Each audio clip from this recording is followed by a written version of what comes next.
I feel like only the highest and lowest scorers take advantage of this strategy. The folks in the middle completely miss out.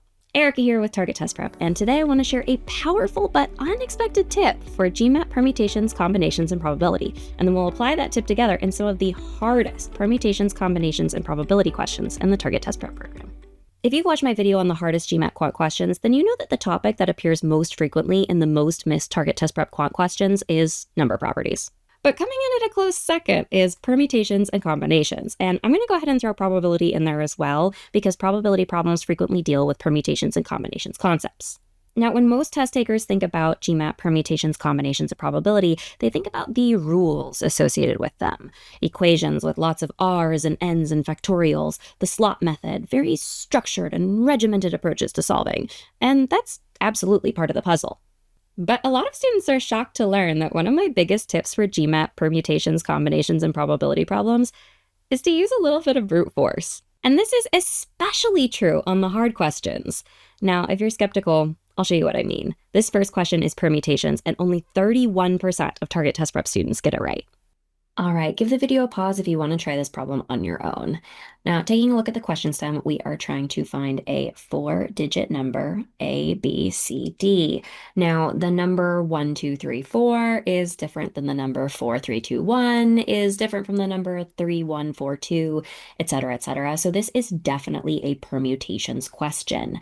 Now, continuing on with our question stem, we specifically want to find how many A, B, C, Ds we can form where the absolute value of A minus D equals 2, or in other words, where the first digit is either 2 greater or 2 smaller than the last digit. Okay, so at this point, most test takers, including myself, are going to set up 4 slots, one for each digit in our 4-digit number. So 1, 2, 3, 4. And then they're going to try and fill in the number of options for each one. Classic slot method. Okay, well, let's start. We have no restrictions on our 2 middle digits, so we'll start there. Each of those can be any integer from 0 to 9, so that's going to be 10 options each. Nice. But what do we do about our 2 remaining digits? Well, let's take a look at some of the ways that test takers mess this up. So first, the most obvious, about 10 to 15% of test takers make this mistake. They say, well, we can also have any of our 10 one-digit integers in the first slot. And then for each of those digits, we have 2 options for the last slot, one that's 2 greater and one that's 2 smaller. So we have 10 times 10 times 10 times 2 equals 2,000, or answer choice A. But that's actually not correct. Well, why? Well, you might realize that if we have a 4-digit number, our first digit cannot be 0, because that would actually give us a 3-digit number. So then you might say, okay, well, then I don't have 10 options for my first digit. I'm going to have 9 options for my first digit, or every integer from 1 to 9. And then I will still have 2 options for each of those digits for the last slot. So then I'm going to have 9 times 10 times 10 times 2, or 1,800, which is answer choice C. But that is also not correct. And around a quarter of test takers make that mistake. Okay, so why is that not right? Well, you might realize that for some of the smallest 1-digit integers, 0 and 1, there isn't going to be another 1-digit integer that is 2 smaller. And for the largest 1-digit integers, 8 and 9, there isn't going to be another 1-digit integer that is 2 greater. So in other words, while some first digits will provide 2 last digit options, some are only going to provide 1. So, okay, how do I account for that in the slot method? All right, let's hit pause before we waste more time making yet another mistake and take a look at our answer choices. The biggest one is 2,000, right? We already know it's not that one, but let's pretend. The biggest one is 2,000. Now we know our answer will equal 10 times 10, or 100 times however many permutations of our first and last digits there are. So the absolute largest number of first and last digit pairs we'll have is 20, right? 10 times 10 times 20 is 2,000. 20 is not that many. So why don't we just brute force them? We've already wasted way more time trying to find the right way to do this problem than we would have taken literally just writing our options out, which, if well organized, is going to be way less error prone. So let's just do that. Okay, so our options for our first digit are 1, 2, 3, 4, 5, 6, 7, 8, and 9, notably not 0. Great. Let's fill in our last digit options for each one. If our first digit is 1, our last digit cannot be too smaller, right? That would be -1. That's not a possible digit. So we only have 2 greater as an option, or 3. Okay, for 2, we can go 2 smaller. Our last digit can be 0. It's just not an option for the first digit. And we can go 2 greater with 4. Okay, continuing down, 3 gives us 1 and 5. 4 gives us 2 and 6. 5 gives us 3 and 7. 4 and 8. 5 and 9. 8, we can go 2 smaller with 6, but we cannot go 2 greater. 10 is not a possible digit value. And then same goes for 9. We can have 7. Okay, I now have all of my possible pairs of the first and last digit. So I'm going to go ahead and put an X in my first slot here to represent that we're taking these together. All right, so I'm going to count up my total number of pairs. I have 1, 2, 3, 4, 5, 6, 7, 8, 9, 10, 11, 12, 13, 14, 15. So I have 15 first and last digit pairs. 10 times 10 times 15 is 1500, or answer choice E. Now, this is our correct answer, but note, if we had included 0 as a first digit option, we would have gotten answer choice D, which is a popular wrong answer with somewhere between a quarter and a third of test takers picking it. Now, my suspicion is that a lot of people who pick this answer do some element of brute force, but rather than write it out like this, they come up with their digit pairs. So 0, 2, 1, 3, 2, 4, etc., and then multiply by 2 because they can go in either direction, right? And they forget that actually this digit pair, 0, 2, only works in the opposite direction. You cannot have a 0 as your first digit. So this is another case of trying to save a little bit of time, right? And losing the question because of it. Writing out our digits as a part of the number like this helps us to not divorce the work that we're doing from the scenario it's a part of, which is unfortunately what happens here. Now, I timed myself doing this problem earlier, and the brute force part took 20 seconds. That's it. So the right way to solve this question and other questions like it is the way that is going to get you to the correct answer the fastest. And sometimes that's using a bad strategy, in quotes, like brute force. We're going to skip ahead to probability for the next question, and then we'll loop back around to combinations. Only 28% of Target Test Prep students get this next one right. Okay, again, give the video a pause if you want to try this problem on your own. Now, this question stem literally has the word probability in it, so it's pretty clear what we're dealing with. Now, like our last problem, we are dealing with number generation. So it seems like we are working with the probability of certain permutations. So there's going to be a lot of work that goes into this problem. I'm going to go ahead and set up a fraction bar as a reminder that I am solving both for a numerator on the top and a denominator on the bottom.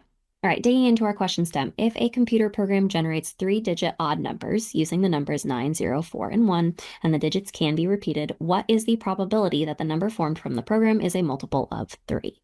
Now, all of this stuff before the question target is describing the numbers produced by the machine, which is going to be our probabilities denominator. Let's start there. Okay, I know that the numbers produced by the program are 3 digits. So I'm going to go ahead and set up 3 slots.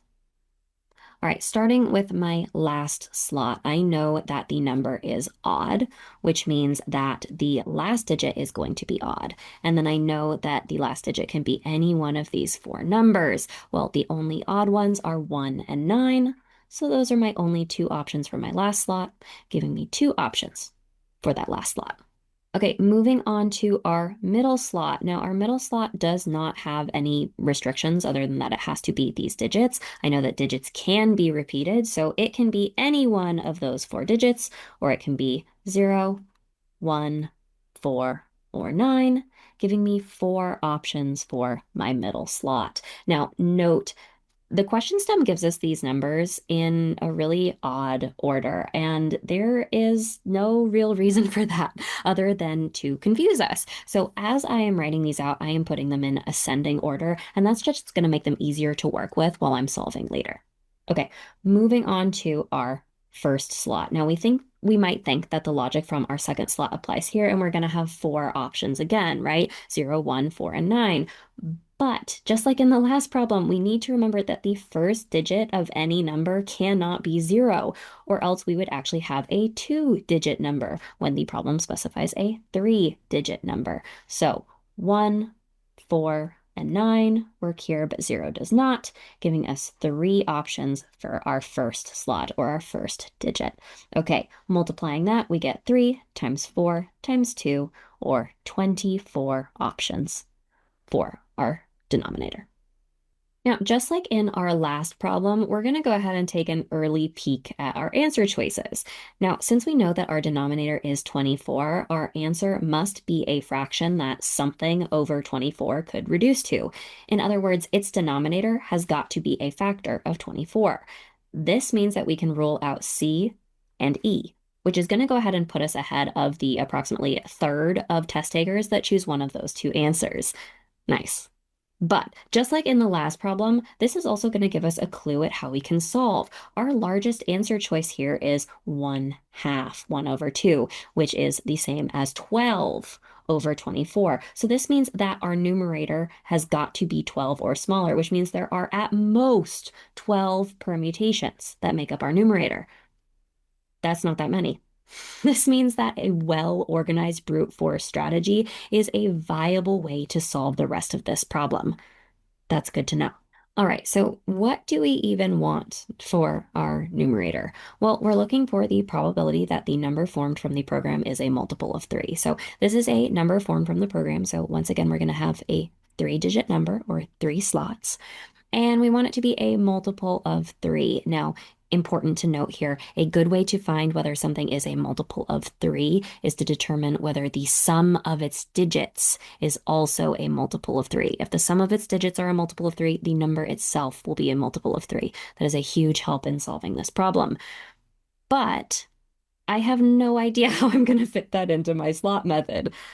So yeah, I think I'm going to brute force, and I'm going to check back using my rule about multiples of 3. Great.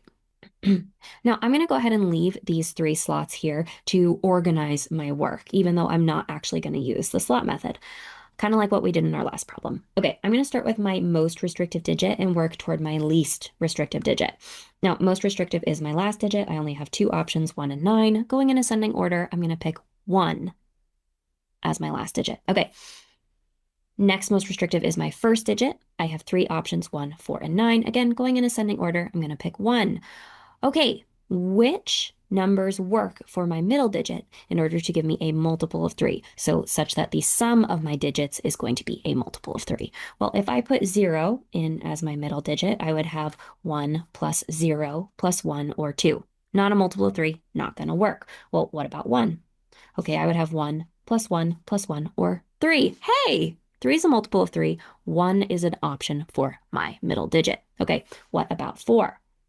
1 plus 4 plus 1 is 6. Okay, that is also a multiple of 3, so 4 is valid as a middle digit. All right, what about 9? 1 plus 9 plus 1 is 11. That is not a multiple of 3, not gonna work. So for my numbers where I have 1 in my last digit and 1 in my first digit, I have 2 options that are a multiple of 3. All right, leaving my last digit a 1, let's go ahead and try a first digit of 4. Again, going in ascending order. Okay, the sum of 4 and 1 is 5. Let's check our middle digit. All right, 0 plus 5, not a multiple of 3. 1 plus 5 is 6. Hey, that's a multiple of 3. That means 411 is going to be a multiple of 3. All right, what about 4? 5 plus 4 is 9. Multiple of 3. 5 plus 9 is 14, not a multiple of 3. So once again, I have 2 options for a first digit of 4 and a last digit of 1. Okay, once again, last digit of 1, first digit this time of 9. Okay, this is going to give me a sum of 10 for my first and last digit. Trying middle digit options. 10 plus 0 is 10, not a multiple of 3. 10 plus 1 is 11, not a multiple of 3. 10 plus 4 is 14, not a multiple of 3. 10 plus 9 is 19, not a multiple of 3. So there are no middle digit options that work with these first and last digits. So there is no number that begins with a 9 and ends with a 1 that is going to be a multiple of 3. Okay, we have tried all of our first digits paired with a last digit of 1. Let's switch to a last digit of 9. Okay, going through my first digits again in ascending order, let's make the first digit 1. Now, before we go through our process again, let's recognize that this is the exact same setup as this, just in reverse order. We're going to have a sum of 10 plus these middle digits. We already know that that did not work. That did not give us any multiples of 3. So we already know that this isn't going to work. Okay, moving on. Let's have a last digit of 9 with a first digit of 4. Okay, 4 plus 9 is 13. 13 plus 0 is 13, not a multiple of 3. 13 plus 1 is 14, not a multiple of 3.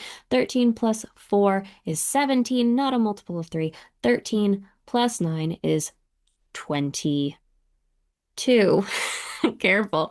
22, not a multiple of 3. So once again, this isn't going to work. There are not going to be any numbers that start with a 4 and end in a 9 that are multiples of 3. Okay, last option. 9, 9. Okay, notice 9 plus 9 is 18. That is already a multiple of 3. So that means our middle digit is going to also need to be a multiple of 3 to give us a sum that is a multiple of 3. And you can just test that if you want to, but we know then that 0 is going to work as a middle digit and 9 is going to work as a middle digit, but 1 and 4 will not, right? A 0 is going to give us a sum of 18, a 9 is going to give us a sum of 27. So for this one, there are 2 options that are multiples of 3. And that's it. Now, because we did this in a really well organized, really intentional manner, going in ascending order, using our digits from most restrictive to least restrictive, we know that we have gone through all of our options. We haven't missed anything. And we have 2, 4, 6 total options. So we can go ahead and put that in our numerator. We have 6 possible multiples of 3 out of 24. That is going to reduce down to 1/4, or answer choice B. Now, the brute force portion of this problem took a bit longer than on the last problem. I timed myself and it took more than a minute. But brute force is the only way to solve for the numerator, and our total time on the problem is still well within an acceptable time frame for a problem like this. Now, there are some slight variations on approach. There are some pretty cool things that we can do thinking about all of these numbers in terms of how they relate to multiples of 3. So thinking about 4 as a 3 plus 1, thinking about 1 as a 0 plus 1, and that can help with our math, speeding it up and making it slightly less error prone. But in any solution, you will be writing out all of the possible multiples of 3. So in this problem, brute force is both the right and only way to solve. This last question is combinations, and only 35% of Target Test Prep students get it right. All right, once again, pause the video if you want to solve this one on your own.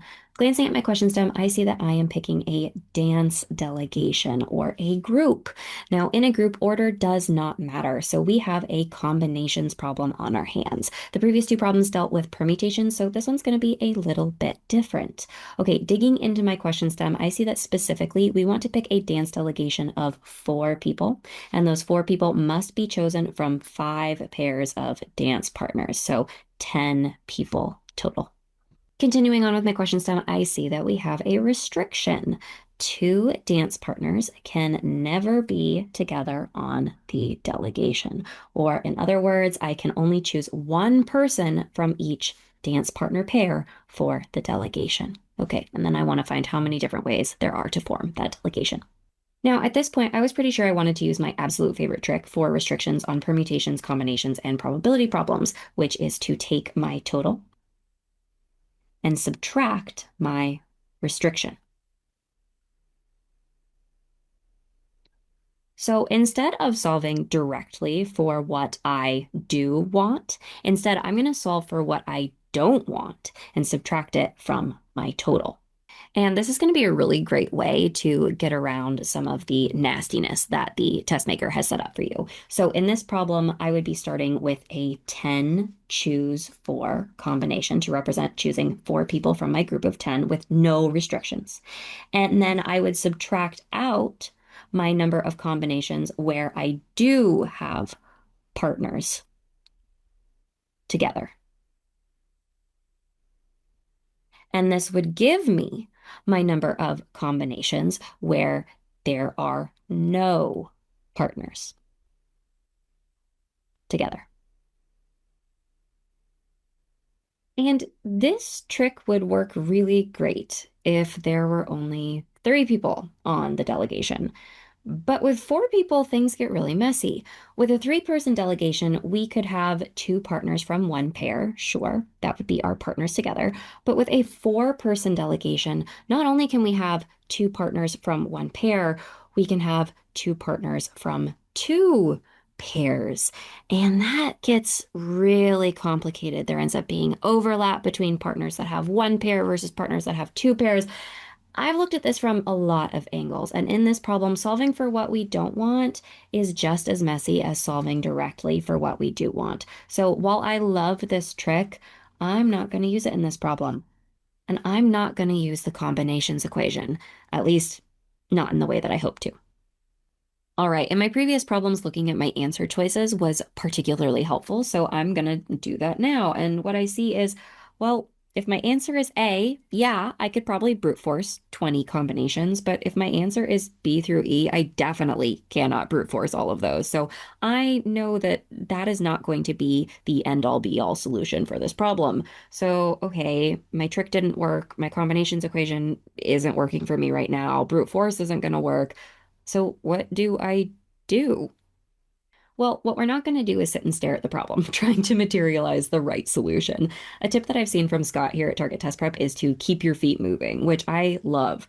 If you don't know the right thing to do something, because doing something can help you wrap your head around the problem or give you new insights into what's going on or open up a new avenue for solving. Doing nothing will result in nothing. So here I know brute forcing isn't going to get me the whole problem, but it is something. So I'm going to start as if I'm going to brute force the problem to see if it gets me anywhere. And if it doesn't, if I'm still stuck in 30 seconds or so, I'll either try something new or guess and move on. All right, I have 5 pairs of dance partners. I'm going to go ahead and visualize them as capital A and lowercase a, capital B and lowercase b, capital C, lowercase c, capital D, lowercase d, and capital E and lowercase e. So those are my 10 people from my 5 sets of partners. Okay, I have 4 spots on the team. I'm going to draw those out as slots. All right, I want to ensure that each person on the team is from a different pair. So let's try some options here. All right, in slot number 1, I could have, say, big A and little a, someone from the A dance partner pair. All right, in my second slot, I could have big B or little b. In my third slot, I could have big C or little c. And in my fourth slot, I could have big D or little d. So this represents a combination where we have someone from each of the first 4 pairs. All right, well, what other combinations of pairs could we have? Well, I could have an A again in the first slot, a B again in the second slot, a C again in the third slot, and an E in the fourth slot. That is another possible combination of my dance partner pairs. Continuing on with my combinations, I could have an A, a B, a D, and an E. I could have an A, a C, a D, and an E. Or I could have a B, a C, a D, and an E. So I can see that there are 5 different combinations of pairs that work here. But I know that that's not it, right? Because for each of these combinations of pairs, I can have a different person from each pair. Well, let's look at just this first combination. I see that for my first slot, I have 2 options, big A or little a. For my second slot, I have 2 options again, big B or little b. And then same thing for the third and fourth slots, 2 options for big C or little c, and 2 options for big D or little d. Now, because I'm looking at this specific combination, a combination where I have an A in the first slot, a B in the second slot, a C in the third slot, and a D in the fourth slot, I can essentially treat just this as a permutation. I can use my fundamental counting principle or my slot method. So I have 2 options for the first slot, times 2 options for the second slot, times 2 options for the third slot, times 2 options for the fourth slot, or 16 total options for how I can create a combination specifically where I have an A in the first slot, a B in the second slot, a C in the third slot, and a D in the fourth slot. Now, that same logic is going to apply to my second combination. I have 2 options to put an A in my first slot, 2 options to put a B in my second slot, 2 options to put a C in my third slot, and 2 options to put an E in my fourth slot, for again, 16 options total where I have an A, a B, a C, and an E. Now, if I extend this logic down, I'm going to have 16 options for each of these 5 combinations. So 5 combinations of pairs times 16 options each gives me 80 total combinations fitting my restriction, or answer choice E. Now, reflecting on what I did here, I essentially took my 5 couples, my 5 dance partner pairs, and I chose 4 of them. And then I recognized that for each of those combinations of 4 couples, I would have 2 times 2 times 2 times 2, or 2 to the 4th arrangements or permutations. So essentially what I did was I had a 5 choose 4 combination, 5 couples, choose 4 of them, times 2 to the 4th for each of those combinations. And that gives me my answer of 80. Now, if that math occurred to you immediately, congratulations, that's great. You're going to solve this problem a lot faster than I did. But if it did not occur to you, and I'm going to bet that it didn't, this problem illustrates the power of using a little bit of brute force as a galvanizer to get the gears turning and to get ourselves unstuck. Now, there is one other method to solve, and it's actually the one used in the Target Test Prep program. I'll be honest, it did not occur to me, but it does work quite well and quite quickly. So if you think you know what it is, comment down below, and I'll tell you if you got it or not, and I'll explain why it works. So what can we learn from these questions? Well, while brute force rarely works as a permutations, combinations, and probability strategy in isolation, when deployed sparingly and strategically as one step in a larger problem-solving process, it is immensely powerful for solving quickly, for avoiding traps, and for getting unstuck. And it's even sometimes a necessary step in reaching our answer. Were you able to solve these problems on your own? Go ahead and brag about it in the comments. They were hard. And if this video helped you, go ahead and give it a thumbs up so we know to make more like it. Thanks for watching, and I'll see you in the next one.